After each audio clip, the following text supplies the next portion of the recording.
Welcome back to AM Northwest. You know, many people think conflict is always destructive, but that's not true. A difference of opinion where the ideas clash, but people respect each other, can actually help teams grow. Here to share ways to take the fear out of conflict, we welcome back executive coach and leadership strategist, Dr. Parker Walsh. Great to see you again. Good to see you as well. It's interesting take on this. You say conflict is actually an opportunity for growth. Absolutely. You know, when I think of, as you said, when I think of conflict in organizations, it really is about a misalignment or a disagreement. And I think when people think about conflict, because of our lack of social discourse that we have in our society, and how people can be really vitriolic when they're online or through email or text, that what happens is the differing of opinion becomes a personal attack. And really, conflict is just about a misalignment or differing of opinions. It's not about you, it's about it's not about the person, it's about actually the idea or the value or things of that nature. And when you stifle you've got that, to stick though with the actual issue, not a person. Absolutely. When you stifle the opportunity to bring up differing ideas or differing opinions, you stifle innovation and you stifle creativity and you stifle growth within organizations. I mean, you think about any time we've had an iteration of something, from the horse and buggy to the car, right? From blocks of ice to actually a refrigerator and freezer, right, in the house. Like, all of these innovations come from people challenging the status quo and challenging the way that we're doing things. So you want to create a space where you can have an opportunity for those differing agreements, right? Where people may feel misaligned. Feel safe to bring up ideas. Absolutely. It's important that people feel safe to bring up ideas, right? If you don't create an environment where there's safety for people to express those differing opinions, and oftentimes in organizational efforts to avoid conflict because they think of it as a negative connotation, they stifle people's ability to express their ideas, so people don't feel safe to speak up. You know, there's a phrase, psychological safety, that came from some work that Amy Edmondson did at Harvard Medical School, where she studied hospitals where people were afraid to speak up and people died, right? So if you don't create safety for people to be able to share ideas, it not only stifles innovation and growth, but can it actually be detrimental into the organization. So you want to create a space where people can have what's called radical candor, where you care personally but challenge directly, right? Where you're able to say, well, I don't agree with that, or I know we've been doing things this way, but maybe we want to change it up. So one of the things I think is really good is to encourage this opportunity for debate within organizations. So you say to distinguish intellectual friction versus social friction.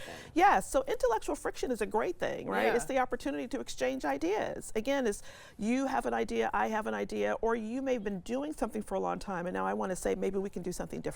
I know we've been doing it that way, but let's try something else. And instead of taking it personally, we can just see it as a conversation. Social friction is when we turn it personal.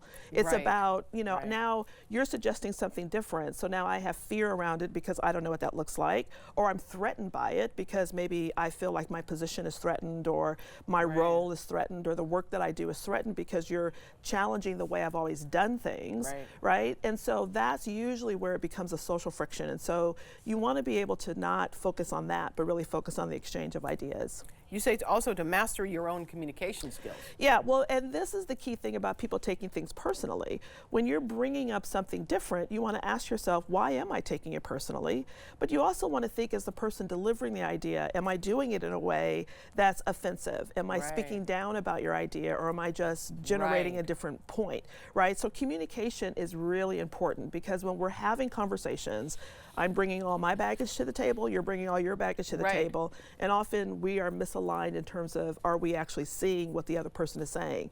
Are we so focused on the fact that this is different and what it may mean to me, or your tone or the way you brought it to me, that we're missing the context, which is the differing idea and the new way of thinking about maybe doing something new in the organization. Wow. A healthy workplace, you say, doesn't always mean a comfortable workplace. Yes, that's really interesting. That is right. So this effort to be polite can really cause a lot of passive aggressiveness.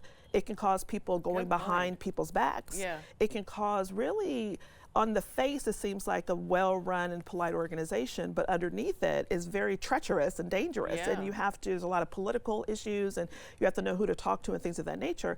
So in order to have a safe environment, you want to have things open and transparent. So you want to celebrate people when they bring up different ideas. You want to encourage people to say that, hey, I have a different idea, or I don't agree with that, or I know we've been doing it this way for a long time, but I think maybe there's a new approach that we can take. Yeah. And sometimes people feel very threatened by that. So you want to have this safety in the environment to be able to bring up all of these differing ideas, because what it can create for you in the future to create a sustainable organization is the development of this innovation and ideas, and it allows you to grow from where you are to where you really want to go in the future. It seems like that would work really well with equals, but you definitely, as a leader, you have to make sure that everyone feels comfortable coming up to you and not feeling like their job is in trouble or... Absolutely, and that goes to the point of feeling safe. Right? So it is imperative for leaders to practice that, to demonstrate that, so that people feel it amongst their peers. But you definitely want to be able to have that with leaders. So leaders have to create a space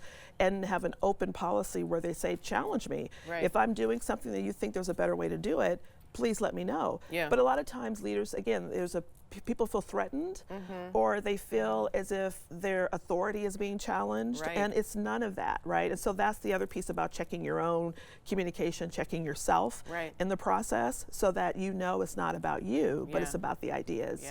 Really important information. Thank you. Thank you so much. All right, we'll be right back with more AM Northwest. Don't go away. I'll see you.